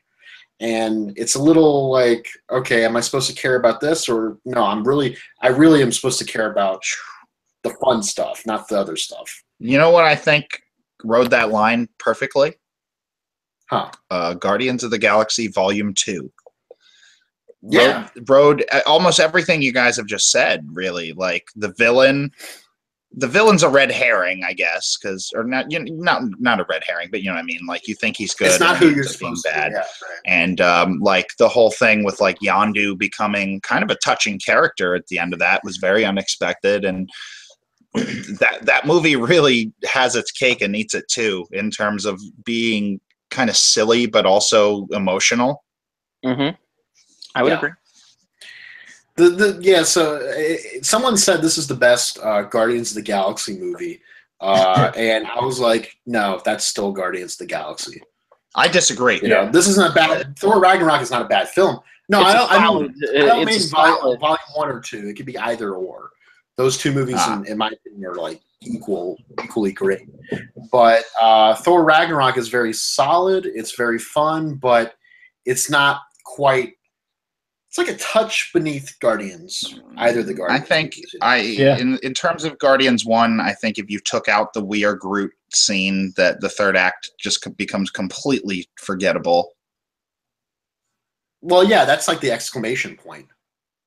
But the rest of the third act, like, I don't give a shit about Ronan. That's why I liked Ego so much, is because it was a developed character, and he had a relationship to Star-Lord, and you know. I don't know. Ronan, in my opinion, felt like Marvel notes. Like, you need to have this in here. You need to set up Thanos. I think Bill Leon and I ought to write a book about the James Gunn filmography. Absolutely, 100%. I need to watch Romeo and Juliet because that's probably like the one. That's a really good one. That's a really good one. Yeah, that's probably the single one I've never seen. I've also recently acquired a DVD of his Dawn of the Dead remake, which I have not watched, but I have the movie now, so I will watch it. You should also watch Lolly Love that he did with his wife Jenna Fisher at the time. Mm-hmm. It's a movie about like misguided hipsters who want to come up with a charity where they give lollipops to homeless people. And everything. I would watch that. Yeah, I would probably watch that. Ken, you mentioned the score for Thor Ragnarok, which I agree with you. Mark Mothersbaugh, another Wes Anderson collaborator, involved in this film. It's got a nice synth sound to it, doesn't it? Whenever it kicks in, it's really cool. Especially the main theme. Yeah. Ken, you got anything you want to add to that? Yeah, it was good.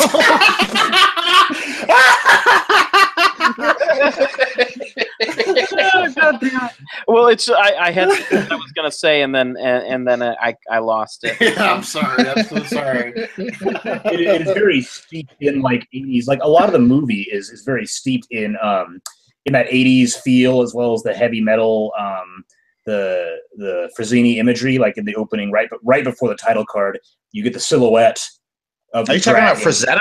Frazetta? What? Are you talking about Frank Frazetta? I'm sorry. Okay, I wasn't sure if that's who you were referring to. I just wanted to be sure. Yeah, Frazetta. There's an opening in the opening scene. There's a shot in silhouette of a dragon chasing Thor through a cave, and it looks fucking metal as hell, and it's really cool. Nice. And it really kind of just right there when you get the synth part of the score pairing with it, it's like, yes, this is the movie I'm sitting down to watch. Mm-hmm. So that was awesome. Like a great. One of the most memorable Marvel scores in a franchise that, even when it's got its high points with a few different movies, still feels very committee based. Yeah, I think the most memorable original score piece of any Marvel films thus far is probably like the main theme to the Avengers, like that shot where they're all fighting together and it plays that score. Outside of that, the Avengers theme at all. I can't remember anything that they've made for these movies that like really sticks out. I mean, James Gunn does his jukebox soundtrack thing, but that's not original score. Yeah, I thought the Danny Elfman is pretty cool.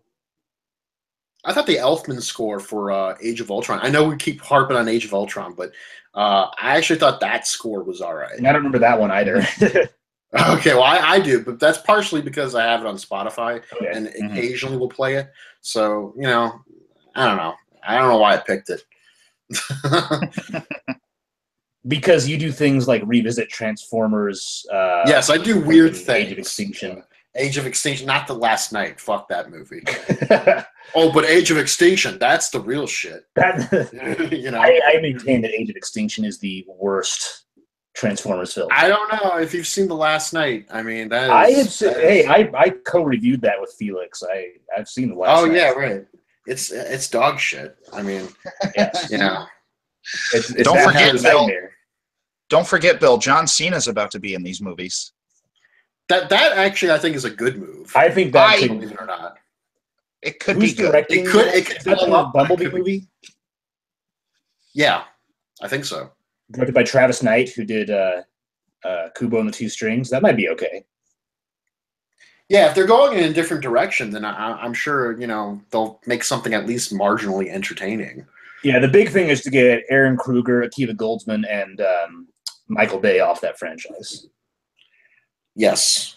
So, Bill A., I was just reading about that movie you mentioned from James Gunn, Lolly Love. Okay. That's what it's called, the one about the homeless.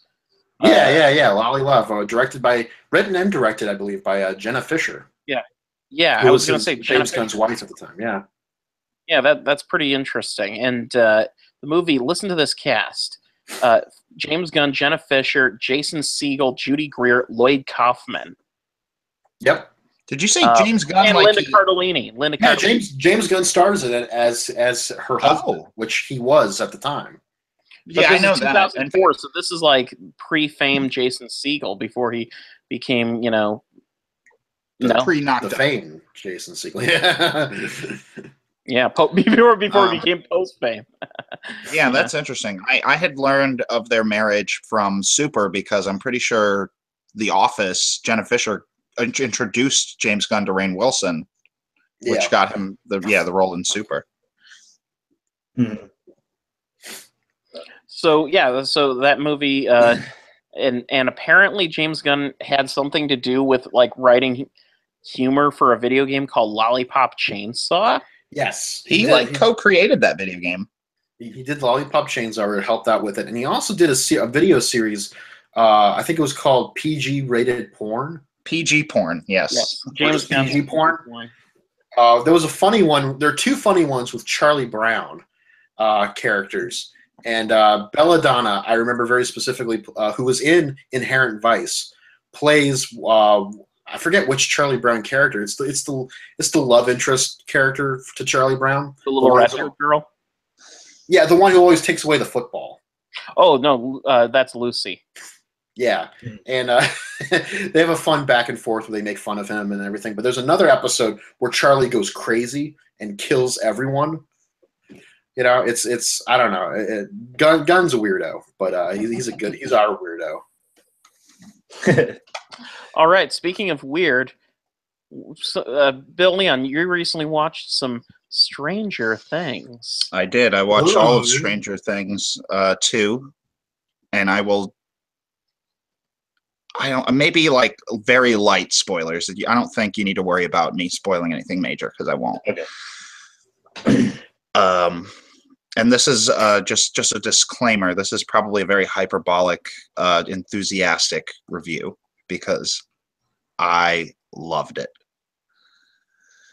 I've heard love this show. Yeah, I've heard a lot of people's complaints about it, and I don't know. I don't know if I might have gotten caught up in just like I liked the first season a lot, so seeing the cast back together was kind of a strong feeling, and I mean they have a lot of chemistry with each other, especially the kids. Yeah, I like Stranger Things. I'm not sure if I would call it the cultural phenomenon that people seem to be referring to it as, but I enjoy what I saw. It seems more inclined to be like a cult item, but like the mainstream's just embraced it, and it's I never understood that. It's good for them, I guess. My main concern as far as that goes is that I know that the Duffer Brothers only want to do a certain amount of seasons, and I'm worried that like if this keeps going and it gets to the point where they want to leave, that Netflix will just boot them off and bring in new showrunners, which I don't think is a good idea. I hope not. Yeah, I don't think that's a good idea at all. and I'm not really familiar with their work. I don't know. I'm sure there are other writers on this show, but like I really liked the direction that they took this new season, and Yeah, I the was a Duffer little. Brothers literally had one other work, Mhm. and it was like some movie that even they are really not fans of. So I know Red Letter Media talks it up, whatever it's called. They've brought it up before. Yeah, on Half in the Bag. Yeah. Mhm. Yeah, I have not seen Yeah. it myself. Stranger Things season 2, in my opinion, builds on the groundwork of the first season. I was a skeptic of them doing a second season because I felt like the first, despite the fact that it ended with that cliffhanger and it is sort of open ended. I was like, oh, where do you go from here? Like, what do you do with this? And I think what they did was instead of trying to build upon the story so much, the main focus feels like it's the characters and the writing and the dialogue and the relationship between all of the people involved in this story. Mm-hmm. And the story's fine. I wouldn't say it's overly complicated at all. Like they expand on the things from the first season that you want to see them expand on. They develop characters like Eleven, who, it's not a spoiler to say she's back. She's in the trailer. Mm-hmm. I've seen a few people get real upset. Like, oh, what do you mean Eleven's back? I'm like, well, she was in the trailer, you know. I do have to say that there's a certain the issue I have with a lot of Marvel movies is the lack of stakes, and her character was essentially killed off only to have her resurrected, and so I'm interested to see if if the show comes up with a legitimate explanation, or if I'm going to just feel the same feeling I get in Marvel movies where it's like, oh, okay, so once again, this is all meaningless. Yeah. You're probably right about that, but I think the circumstances justify the means, because here's what I mean, like a little bit of mild spoilers here. 11 comes back and she ends up living with Hopper, the chief of police of the town. Okay. And he kind of becomes like her surrogate father. And those two actors are just like great together. And they, like in the first season, he lost his daughter and her dad was Matthew Modine. And I think he's dead. The show kind of implies that he might not be dead, but he doesn't come back in the second season or anything like that. But just those two, like that pairing was very interesting, and it ended up playing out like he kind of became her father in the grand scheme of things, and it's very interesting. I'm kind of thinking about like things I've heard other people say about it. Like my brother was like, "Oh, I don't understand why 11 acts this way," and I was like, "Well, she's a kid, she's a teenager, and she just got out of this incredibly intense, she's dealing with her own trauma, and the way that the kids act are exactly how kids would act in this situation, I feel like." Yeah, the kids have always been like the best part of the show, because their writing has always felt so authentic to that Amblin era of filmmaking that Steven Spielberg kind of pioneered. And it's really that's kind of a cool time capsule, seeing all that in this modern TV show. I think it totally carries over into season 2. It's the way it feels like everybody that worked on this on the set, it's like a little happy family, and it's their chemistry and camaraderie working together translates to the product. Mm-hmm. There was recently, I guess, an article about some of the Stranger Things kids are kind of, to an extent, struggling to deal with their recently found fame. Are you going to talk about the boy and the woman, the grown woman? No, I'm not going to talk about that. Okay. What are we talking about? Well, I wasn't going to talk about anything. I was just bringing up the fact that, it's, I just hope that, well, let's put it this way. When I think of Spielbergian kind of, character, just remember E.T. and some of the actors from E.T. had kind of a hard time growing up, and I just hope that they don't go through that stuff. I feel the same issue with Game of Thrones because a lot of the kid actors on that show grew up on that show before her eyes, and child actors, I always feel for them because there's, starting life on top is not necessarily the best place to start. Yeah, I understand. There's that. only one place to go from the top. So if you guys don't know, I don't remember who it was. It was like some famous actress or model tweeted at the boy who plays the lead, the best friend of Will Byers that goes missing in the first season, the kid that plays Mike. And she had tweeted like, "Call me in 4 years when you're 18 or something." And like that got a whole ton of backlash. Like, yes, very controversial. Yeah, and I completely understand. That's gross. That is absolutely. It is. It really is. Yeah. I feel like my review of Stranger Things 2 is going to be like super enthusiastic because I enjoyed it pretty much from start to finish. One thing before I wrap up, Sean Astin is added to the cast. Okay. And it's Sean Astin. Believe it or not, I mean, when he first popped up, I was like, "Oh, cool, Sean Astin." By the end of the season, he's become one of my favorite characters in Stranger Things. I cannot hear every time people say Sean Astin in relation to Stranger Things. I think about like John Astin because John Astin was like Gomez Addams and the Addams family. Yeah. And you're talking years ago. Yeah, I know. But it's like something I can't get away from in my brain, and and I think it's just because Stranger Things deals with the macabre, and the Addams family dealt with that same thing. So maybe that's why my brain keeps repeating this. Maybe when you guys actually watch it, we can have like a spoiler discussion because there's a lot to talk about here. There's a lot to unpack here, but I promise I will try to get it started pretty soon. I'm in the midst of, and I mentioned this a while ago. I started rewatching The Wire, and I'm on the final season. Once I'm done with that, I'll be ready to start a new TV series again. It's just it's hard to commit. Yes, it is. All right, so now that we're done talking Stranger Things, why don't we talk Creep? And Creep 2.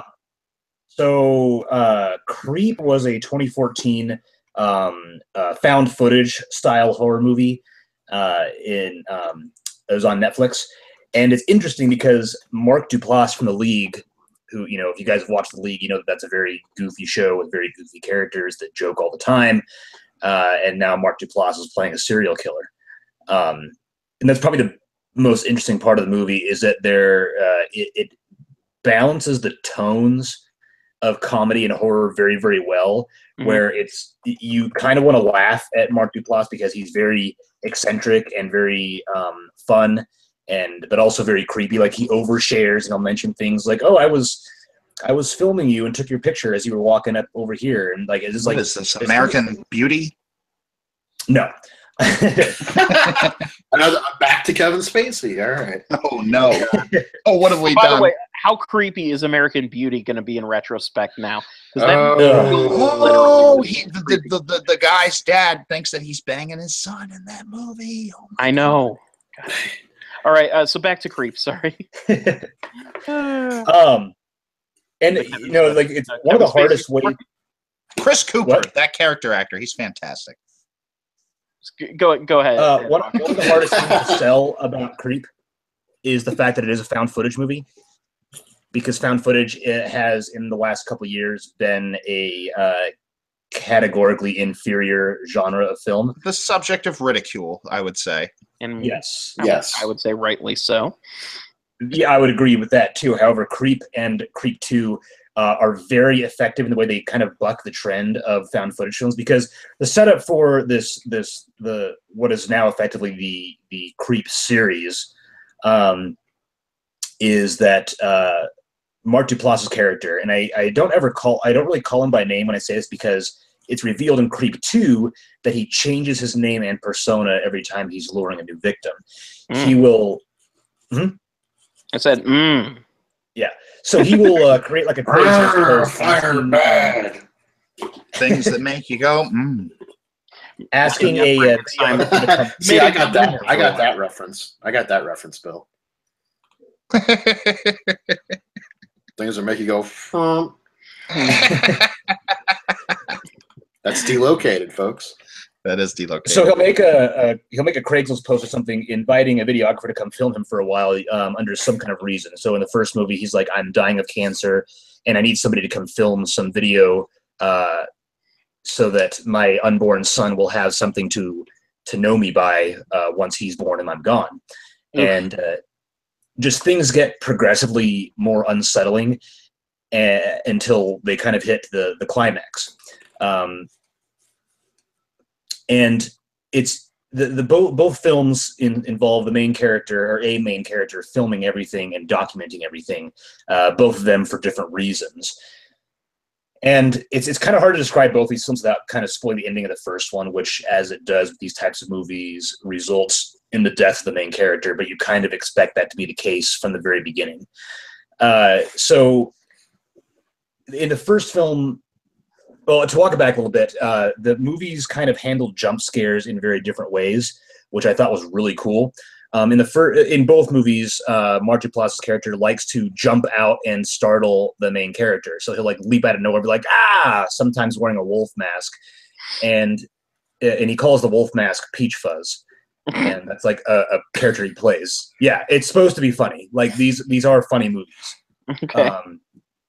But also very unsettling because they almost feel like sadistic in a way where you could very likely be punished for showing goodwill towards somebody else. In the first one especially, the main character could probably or very likely would have survived had he not just shown that compassion, which I thought was a really interesting way to kind of crawl under your skin. So in the first movie, he jumps out a lot and scares the main character, Aaron. And every time that happens, Aaron freaks out and yells, and then that creates a response in the viewer. But the way the second movie handles the jump scares also changes fundamentally the way that the audience should respond to them. So in the second movie, this character filming everything is there because she's curious. And she is not fazed by Mark Duplass jumping out and scaring her. The camera doesn't move. She just looks at him and is like, "Okay, what do you want?" And so they're not startling. They're almost kind of amusing. Like they give you a little bit of response because it's a loud noise, but at the same time, because you're watching this through the eyes of the main character, it feels a lot different. So it's cool how between the two movies, the tone and almost the subgenre changes a tiny bit. The director, Patrick Brice, has said that he almost likens these to the Evil Dead series. The first Creep is Evil Dead. The second one is Evil Dead 2 because it's the same concept, but it's a little bit goofier. And then he said if he keeps going, Creep 3 will totally take the franchise off the rails and be his Army of Darkness.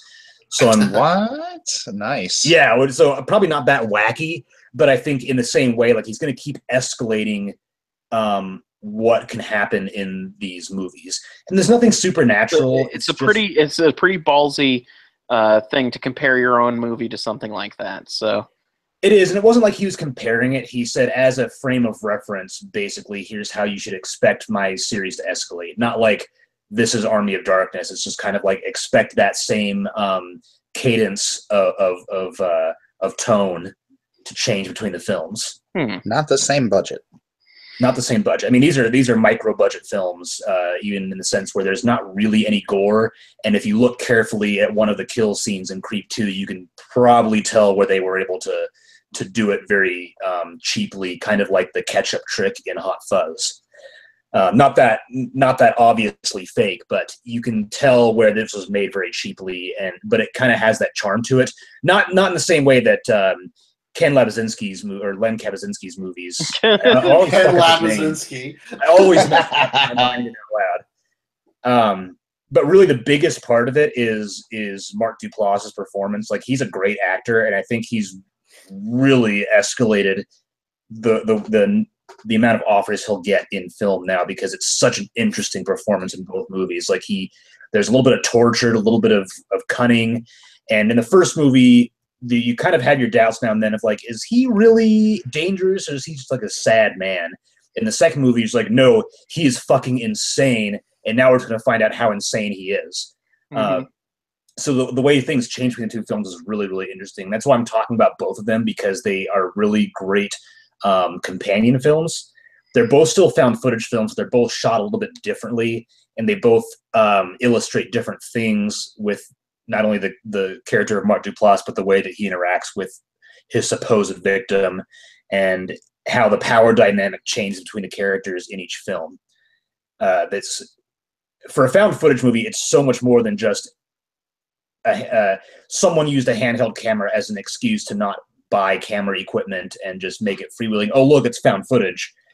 They're actually really feel like documented pieces of horror, if that makes sense. Interesting. And they're very, very brisk films. The first one is an hour and 20 minutes, and the second film is right around that, maybe a tiny bit less. So they're very brisk. They get in and get out, do what they got to do, but both really fun. First one is very creepy. Second one, not so much, but it's scary in a different way. But both are a lot of fun. The first one's on Netflix. The second one is available, I think, on Amazon. I got a screener for it, so I don't think it's on Netflix yet, but they're planning on sending it to Netflix. It should be on Amazon for like $3 to rent. All right. Well, that's I'm rethinking my just in general. I eschew found footage movies, and I do too. And that's I really do try to avoid found footage films because I don't think they're effective. And like I said, I really think found footage is more of an excuse than it is an art form, especially in the last decade. Yeah, absolutely. But Creep really utilizes that found footage format to be a lot more interesting than it would be as a as just a traditionally filmed movie. Did they afford the rights to the Radiohead song? No. No. It was only a matter of time before someone referenced that. Although both films do feature, especially the second one, does feature a couple of really interesting art rock. I showed one of them to you, Ken. I don't know how to pronounce it. XIU. I don't know how that should be pronounced. Do you guys know? Gigi or something? Gigi? It might be Gigi, but it's a band. It's called Gigi, which has this really just unsettling, dour rock that's like, it's really hard to describe the genre, but it's really interesting. Just stuff where you watch the video that looks like somebody took a drawing on construction paper, cut it up, put static behind it, and then flip the contrast back and forth. So the music really crawls into your skin in that way. And so it has some interesting music choices as well that kind of go back to the indie roots of Mark Duplass and Patrick Bryce, because both Duplass was really involved in the production as well as a producer. So it's got that kind of charming indie skeleton to it, but it's actually more just a horror film. So that's my recommendation for the week, I guess. All right. Well, I'm more interested in it now than I was before. So I will make a concerted effort to make some time for the Creep films. Yeah. Or at least the first one, just to test the waters. Yeah. All right. Well, with that said, this brings an end to this movie boozer deck. I'm your favorite president, Richard Nixon. Movie boozer. Is this the movie boozer podcast? I forgot the name of it. It is what it is. Virtual Pubcast. Virtual Pubcast. Yeah, that's right. Yeah, something like that. Yeah. So anyway, Dirk Gently season 2 still going on BBC America. Check that out. Nathan For You season 4. It's great. All this stuff is fucking you're in good great. Hands. Nathan For You is very great. The Ric Flair doc, 30 for 30. Ric Flair is a personal friend of mine. I won't watch that yet, but he's going to have an important role in my administration. Rick, what is it with Rex? What is it with Rex? Ric Flair.